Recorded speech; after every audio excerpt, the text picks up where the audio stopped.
Pemirsa, jumpa kembali di channel Belajar dan Berbagi.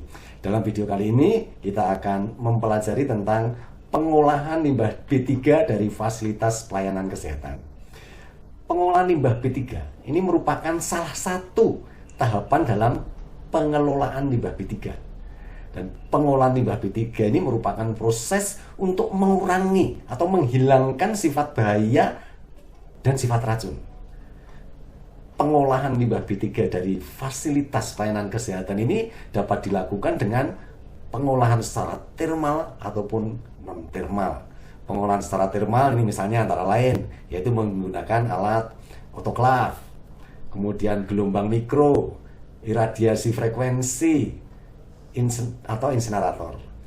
Sedangkan pengolahan secara non-termal ini antara lain bisa menggunakan enkapsulasi sebelum ditimbun, kemudian juga inertisasi sebelum ditimbun, dan disinfeksi kimia atau teknologi lainnya.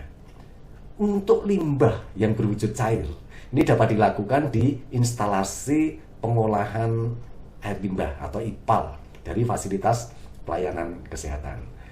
Pengolahan limbah B3 ini secara termal ini dapat dilakukan oleh penghasil limbah B3 atau oleh pengolah limbah B3 yang tentu saja harus memiliki izin kegiatan pengolahan limbah B3.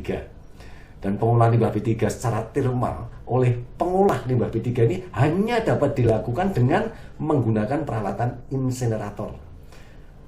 Pengolah limbah B3 yang melakukan pengolahan limbah B3 secara termal ini harus memiliki kerjasama dengan penghasil limbah B3. Dan peralatan yang digunakan untuk kegiatan pengolahan limbah B3 tersebut ini harus memenuhi beberapa persyaratan atau ketentuan, antara lain yaitu pengoperasian peralatan, kemudian juga adanya uji validasi. Nah, bagaimana nih cara menentukan jenis pengolahan limbah B3 yang tepat dan apa saja ketentuan peralatan tersebut? Ikuti terus video yang satu ini.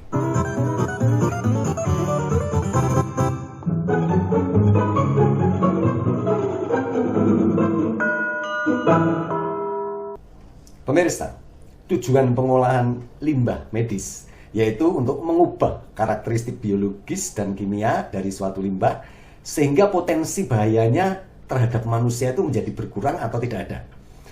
Beberapa istilah yang sering digunakan dalam pengolahan limbah medis itu antara lain misalnya dekontaminasi, atau ada yang menyebutkan sterilisasi, disinfeksi, atau membuat tidak berbahaya dan sebagainya.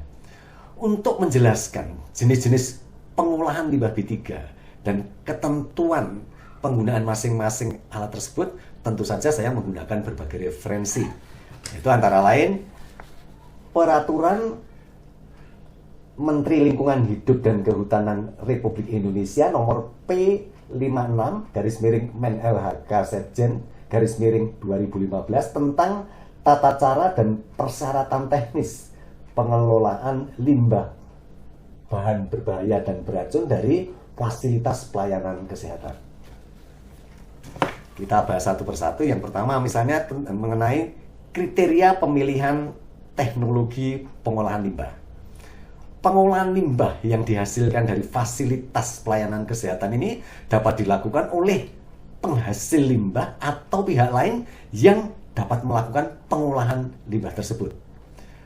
Beberapa kriteria yang dapat digunakan dalam melakukan pemilihan teknologi pengolahan limbah ini dapat dilihat di dalam lampiran 5 dari Permen LHK tersebut. Ini misalnya nih antara lain mengenai kriteria efisiensi pengolahannya, kemudian bisa juga pertimbangan kesehatan, keselamatan, dan lingkungan, juga tentang reduksi volume dan masanya, kemudian jenis kuantitas limbah yang diolah, dan sebagainya. Masih banyak lagi. Berikutnya yaitu teknologi dan proses pengolahan limbah medis. Mengenai beberapa teknologi yang umum digunakan dalam pengolahan dan proses limbah medis ini antara lain yang pertama misalnya proses termal.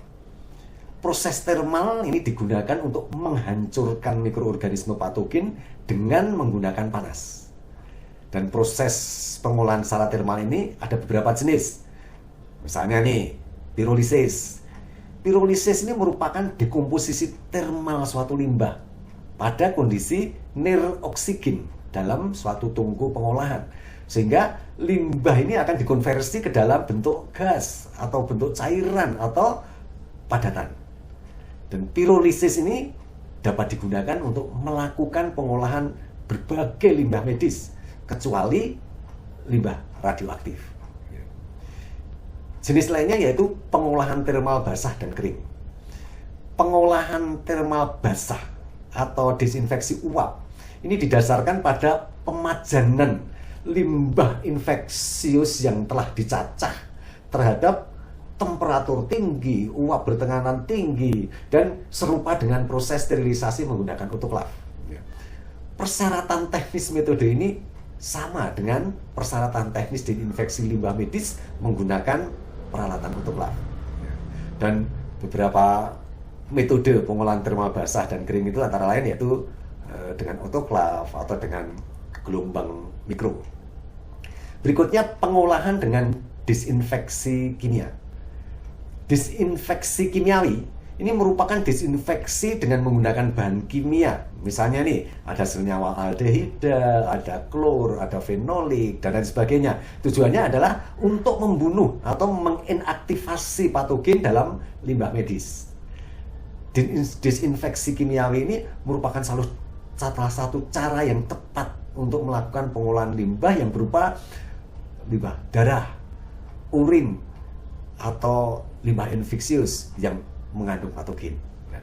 Metode disinfeksi kimia ini hanya dapat digunakan apabila tidak terdapat fasilitas pengolahan limbah medis lainnya. Karena apa? Ini karena penggunaan bahan kimia akan menyebabkan perlunya dilakukan pengolahan lebih lanjut terhadap limbah hasil pengolahan tersebut. Bahan kimia yang umum digunakan untuk disinfeksi kimiawi ini antara lain natrium hipoklorit dengan konsentrasi bervariasi nih dari 3 sampai 6% biasanya. Dan bahan tersebut ini cukup efektif untuk membunuh bakteri, jamur, virus, dan mengendalikan bau dari limbah infeksius. Dan pada saat ini juga telah tersedia nih disinfektan yang non-klorin, antara lain asam peroksiasetat, kemudian ada glutaraldehida, ada natrium hidroksida, ada gas ozon, kalium oksida, dan sebagainya. Berikutnya mengenai pengolahan secara biologis. Pengolahan secara biologis ini merupakan pengolahan limbah dengan menggunakan organisme atau dengan enzim. Dan pengolahan secara biologis tentu memerlukan pengaturan berbagai variabel. Jadi ada berbagai variabel nih, seperti misalnya temperaturnya, pH-nya, jumlah organisme yang digunakan, kelembaban, dan variabel-variabel lainnya. Berikutnya pengolahan dengan teknologi radiasi. Jadi sterilisasi menggunakan teknologi radiasi ini pada dasarnya adalah untuk memecah molekul asam deoksiribonukleat dari organisme patogen. Teknologi radiasi ini sangat efektif dalam merusak asam deoksiribonukleat, dan istimewanya lagi membutuhkan total energi yang relatif rendah dibandingkan dengan pengolahan yang menggunakan teknologi termal. Ya, berikutnya lagi mengenai pengolahan dengan enkapsulasi. Proses enkapsulasi ini pada prinsipnya melakukan solidifikasi terhadap limbah. Untuk apa? Untuk menghindari terjadinya perlindian atau pelindian terhadap limbah.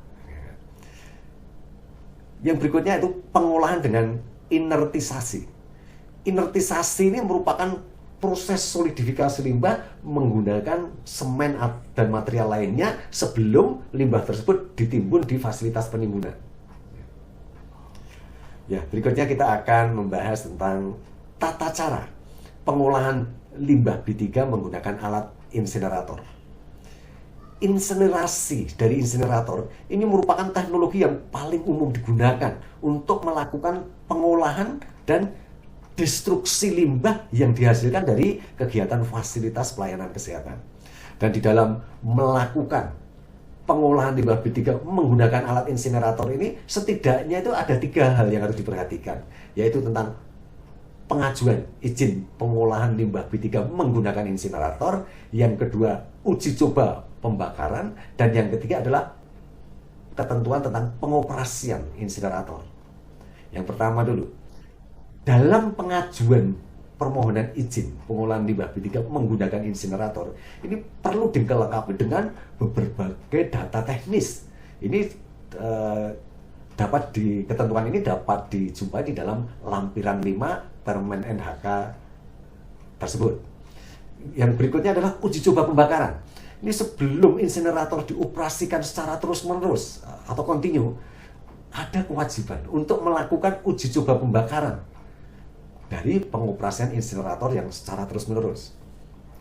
Uji coba pembakaran ini tujuannya yaitu memperoleh deskripsi kualitatif dan kuantitatif mengenai sifat fisiknya, sifat kimia, dan sifat biologisnya dari limbah B3 yang akan dibakar, termasuk semua jenis bahan organik berbahaya dan beracun yang utama, kemudian juga halogen, total hidrokarbon, sulfur, konsentrasi timah hitam, merkuri yang ada di dalam limbah B3.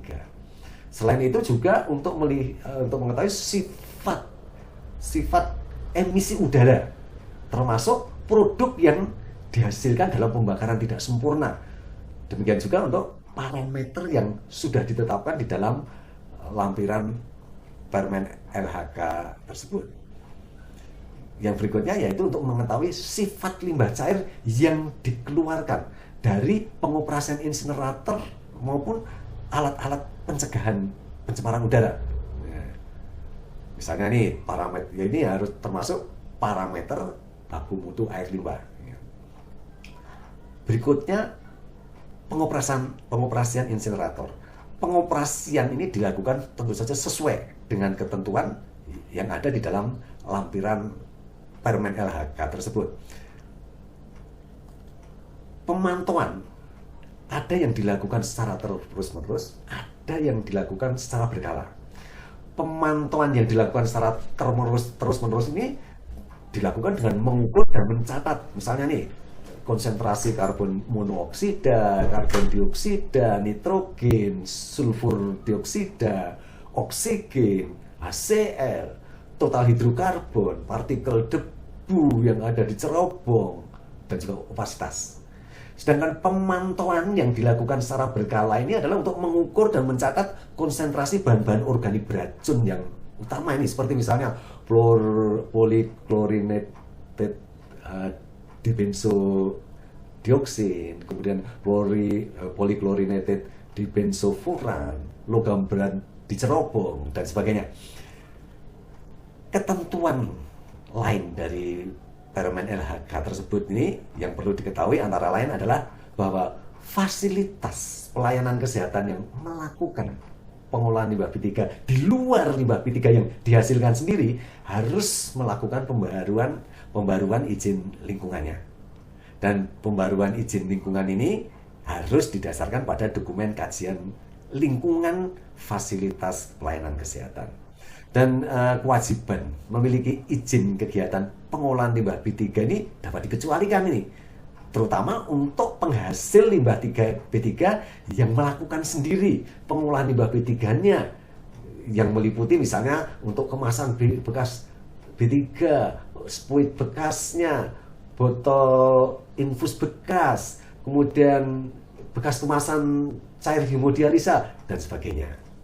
Dan pengolahan limbah B3 tersebut ini dapat dilakukan dengan misalnya dengan cara pengosongan, pembersihan, disinfeksi, penghancuran, atau pencacahan. Ya, demikian tadi kita telah belajar mengenai pengolahan limbah B3 dari fasilitas pelayanan kesehatan. Semoga bermanfaat. Jumpa kembali pada video selanjutnya dengan topik yang berbeda. Sampai jumpa.